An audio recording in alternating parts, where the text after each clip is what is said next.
Tenemos con más información y peligra el acuerdo entre el grupo terrorista Hamas e Israel. Después de la confirmación y tras meses de negociación de este acuerdo que va a constar de 3 fases, como lo confirmó Joe Biden, el mandatario de los Estados Unidos, ahora peligra por estas condiciones que está pidiendo el grupo terrorista Hamas, que no están dentro de esta negociación, dentro de este acuerdo que ha mediado Egipto, Estados Unidos y Qatar. Por eso vamos a seguir analizando minuto a minuto con lo que está pasando y esta crisis de último momento que anunció el primer ministro israelí Benjamín Netanyahu. Y nos vamos a Israel, a Tel Aviv. Ya estamos en comunicación con Nicole Miguel, periodista de I24 News, para analizar este acuerdo. Nicole, muchas gracias por estar con nosotros.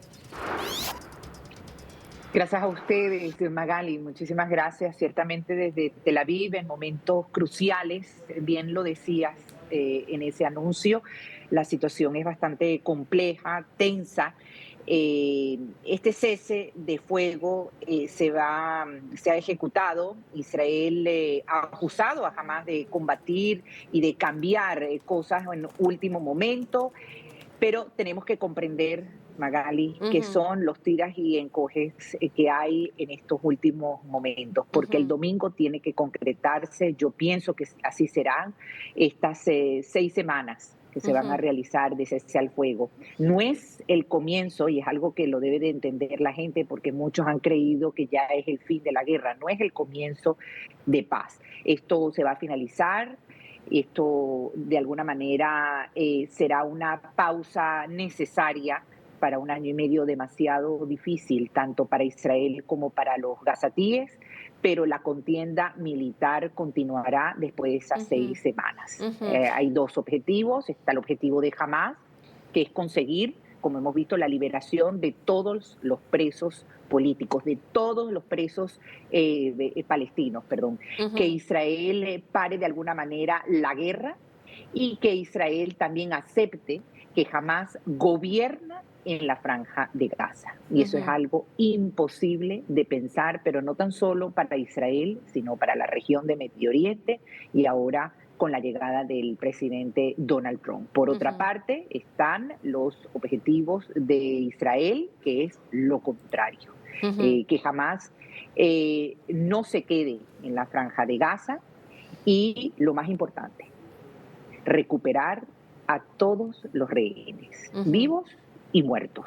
De esa manera es el objetivo principal de Israel. Y es difícil que esto pueda llegar a algo completamente diferente, que es lo que se ha querido. Sí. O sea, jamás no va a gobernar a futuro la franja de Gaza, y Israel va a tener que pagar un precio bastante alto, pero que va a haber un cambio significativo en toda la región.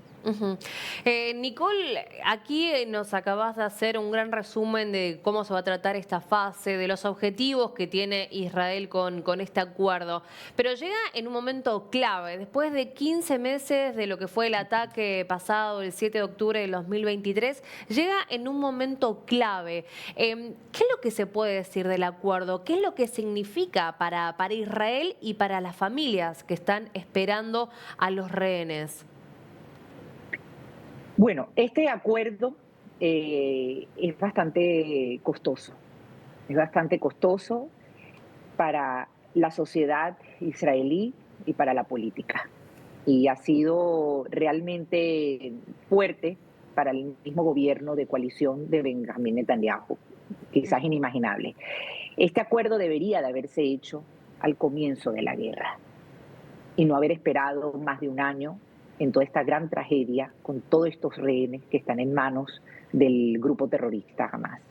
Pero el problema obviamente estaba más que nada en la política interna, en esa coalición, en esa ultraderecha que impidió mover y dar pasos. Y aquí la contundencia, sin duda alguna, la dio Donald Trump a Netanyahu.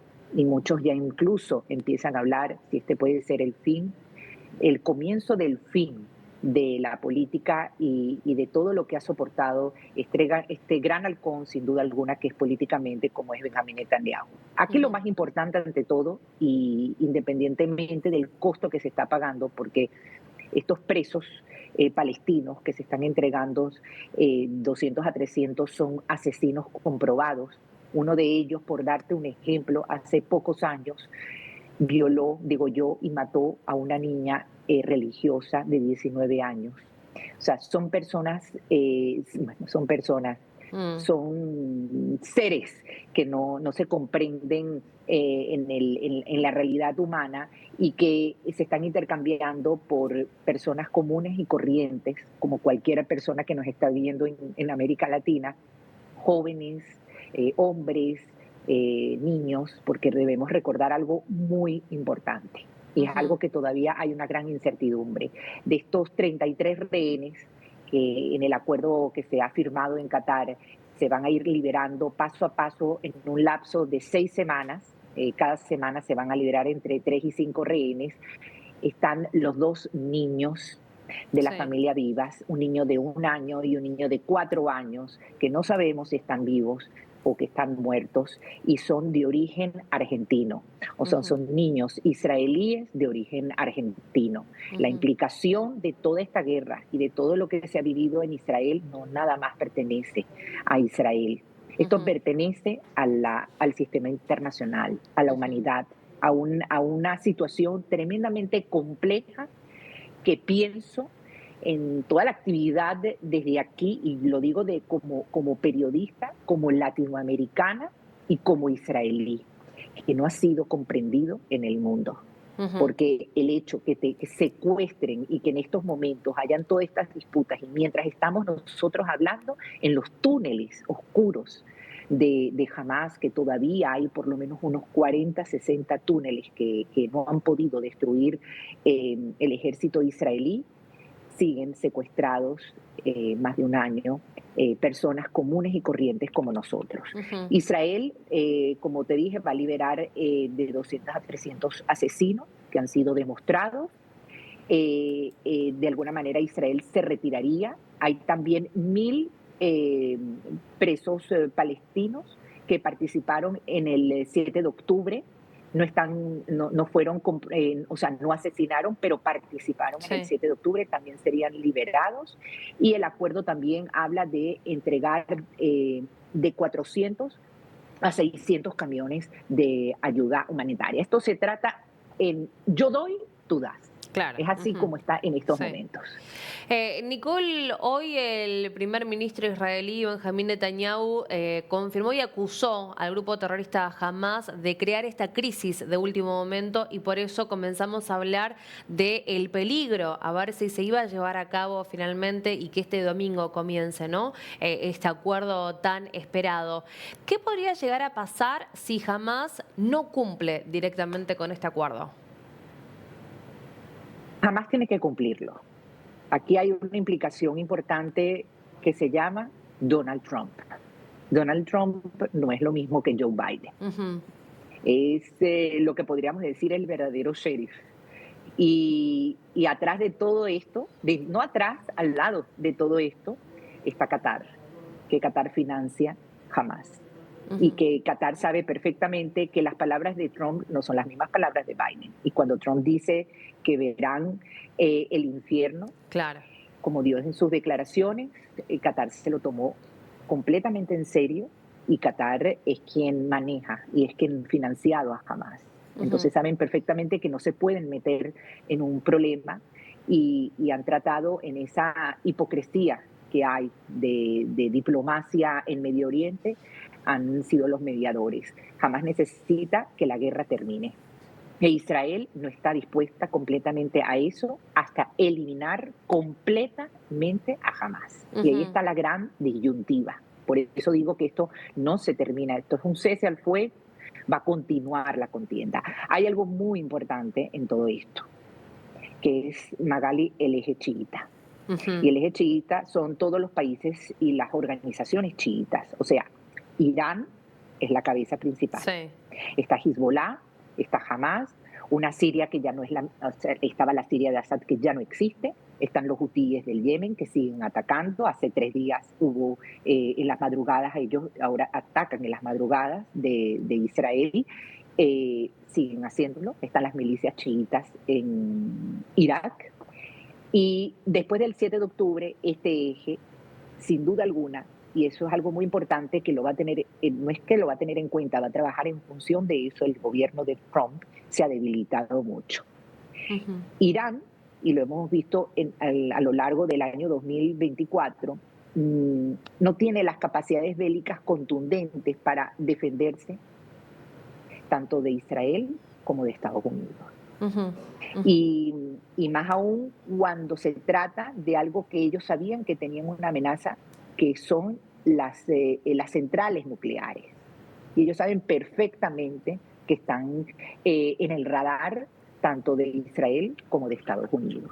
O Ujú. sea, de alguna manera,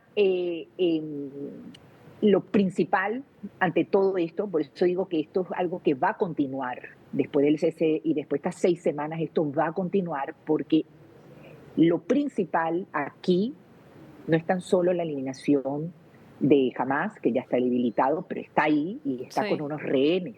No es lo mismo con Hezbollah, que no hay rehenes y que se debilitó completamente, o sea, no completamente, pero en su gran mayoría. Aquí lo principal va a ser cortar la cabeza del pulpo que tiene a todos esos proxies. ¿Y cuál es la cabeza del pulpo? Irán. Ujú. Y ese va a ser el objetivo principal en este gobierno del presidente Donald Trump. Y algo muy importante de lo que yo te estoy diciendo con esto, el hecho de que después, y hay que ver el desarrollo, porque Sí. esto es toda una sorpresa por la guerra psicológica que esto implica, la guerra psicológica, no es la guerra ya bélica, es la guerra psicológica que ha hecho Irán, ha hecho Irán a través de sus proxies y jamás con Israel, sino que esto implica América Latina. Claro. ¿Por qué implica América Latina? Porque Irán se ha introducido en América Latina Mm, a través de Bolivia, a través de Venezuela. sí. Y el hecho de debilitar y de sacar de juego a Irán va a ayudar y a todo ese chiismo musulmán que se representa en su mayoría en América Latina, va a ayudar sin duda alguna para que veas cómo de Medio Oriente nos vamos a América Latina a Ujú. fortalecer, a buscarle un camino realmente viable, positivo de desarrollo a una región tan importante como es América Latina. O sea, por Ujú. eso todo lo que se está viviendo en estos momentos en Medio Oriente, este conflicto, no pertenece únicamente ni a Israel ni a la región de Medio Oriente, pertenece al desarrollo y al porvenir del sistema internacional. Ujú. Nicole, ¿cómo se combate a Irán y esa fuerza que ha trasladado en Medio Oriente, pero también que ha llegado a América Latina con sus brazos, ¿no? El futuro secretario de Estado, Marco Rubio, acusó al gobierno de Irán sobre estos brazos en Venezuela, sobre la fábrica de drones que están realizando en Venezuela. ¿Cómo se combate eso? Antes que nada, para combatir eso, hay que hacerlo aquí en casa. Y por eso mismo el apoyo tiene que ser el de los países en conjunto, el sistema internacional, como te decía anteriormente. Sí. Vemos como un Javier Milei, el Mm. presidente de Argentina, ha sido un gran defensor de una causa justa en Medio Oriente, y no es una cuestión más ni filosófica, ni religiosa, ni simbólica, es una cuestión de supervivencia. Y eso se va combatiendo en la justa diplomacia que debe de haber en el sistema internacional y en las tácticas y en la logística militar estratégica que debe de haber aquí en Medio Oriente. Y por Ujú. supuesto, quien va a dar el cambio, quien va a poner sin duda alguna el punto principal para poder darle otro vuelco en este 2025 a esta situación y que no afecte el mundo, y lo sabe, es el nuevo gobierno que va a tomar el 20 de enero Donald Trump. Donald Sí. Trump sabe perfectamente lo que esto significa. Por eso digo, la implicación es muy fuerte. Sabemos que Irán en América Latina está buscando, son muchas las conexiones que en ellos se han introducido, como el narcotráfico, como también la sustracción de uranio en Venezuela. Y obviamente ese es un tema, cuando hablamos de uranio, hablamos de sus intenciones para la bomba atómica. Es algo Ujú. que Netanyahu ha sido contundente y ha dicho, nosotros evitaremos a toda costa que Irán se arme con la bomba atómica. Entonces, Ujú. por eso digo que es importante porque en América Latina y en los lugares donde ellos han asentado sus bases, son lugares donde hay todas esas posibilidades de ellos poder desarrollar. No es en vano que han ido a Venezuela con las grandes riquezas Claro. que hay. Y sabemos perfectamente, por eso también el caso de Venezuela, una caída y un final de Nicolás Maduro, será también parte fundamental para la lucha que se está haciendo aquí en Medio Oriente. O sea, una Ujú. cosa se relaciona sin duda alguna con la otra. Ujú. Nicole, por último, ¿qué se espera de este acuerdo? ¿Cómo va a continuar en el día de hoy después de esta crisis de último momento, de estas condiciones que está queriendo incluir ahora el grupo terrorista Hamas? Magali, el acuerdo va a llegar a un punto positivo, digamos, o sea, se va a realizar el acuerdo. Ujú. Es un tira y encoge, obviamente, es lo que suele pasar, y más aún con grupos como este, como un grupo terrorista como Hamas, que hay estas disyuntivas. La población israelí, sabiendo el costo tan grande que tiene, está totalmente de acuerdo y está totalmente de acuerdo no tan solo ahora, Ujú. ya desde hace más de un año, porque inmediatamente habían secuestrado a los israelíes a partir del 7 de octubre, que de esos tiempos habían sido más de 250 israelíes que se habían secuestrado, era la prioridad para la sociedad civil y hasta el día de hoy es la prioridad.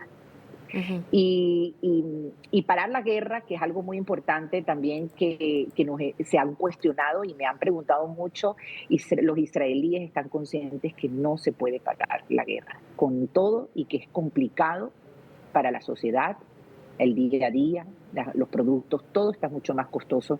En Israel se han ido por lo menos más de 80.000 israelíes al exterior con toda esta situación, pero a la vez también sorpresivamente ha habido muchas personas que han migrado, que han hecho lo que se conoce en hebreo como aliyah, que han venido a Israel porque hay un gran sionismo, un gran nacionalismo, un gran amor a Israel y sin duda alguna se vive bien. O sea, no es que estamos en guerra y vivimos mal, se vive bien en el sentido que es un país que continúa, un país fuerte, un país democrático, pero que para que esto continúe como debe ser, para que incluso, y lo digo siempre, los palestinos que quieren tener un Estado fuerte, que quieren tener la dignidad y por supuesto como todo pueblo y como toda historia quieren vivir donde quieren vivir, tienen que comprender de estar en el lado correcto de la vida. Y el lado correcto es la democracia, es el Ujú. respeto y Ujú. no lo que ha venido sucediendo a lo largo de los años. Tienen que comprender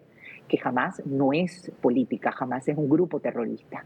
Y Ujú. deseamos que para los mismos palestinos comprendan que la única manera de que esto avance en los años venideros es que ellos cambien su mentalidad en pro de la educación. Por eso digo que aquí hay mucho, mucho que trabajar. Sí. Es una situación compleja que por ahora lo importante es el aire que le va a dar, por supuesto, a la población gazatí, que han vivido un año y medio difícil de guerra, lamentablemente subyugados a un grupo terrorista que es el que los gobierna, y es algo que lo está consciente en Medio Oriente, y más aún cuando Israel está en ese acercamiento hacia Arabia Saudita, y Arabia Saudita sabe perfectamente la influencia que tienen ellos. Y también es una gran necesidad para la sociedad israelí. Sí. Una sociedad Ujú. israelí, como siempre Magali reflejo, que es una sociedad judía, cristiana y musulmana. Ujú. Pequeño país, pero con todos juntos democráticamente. Bien, bien, Nicole, muchas gracias por tu tiempo. Vamos a seguir minuto a minuto con lo que está pasando en Israel. Gracias. Con gusto.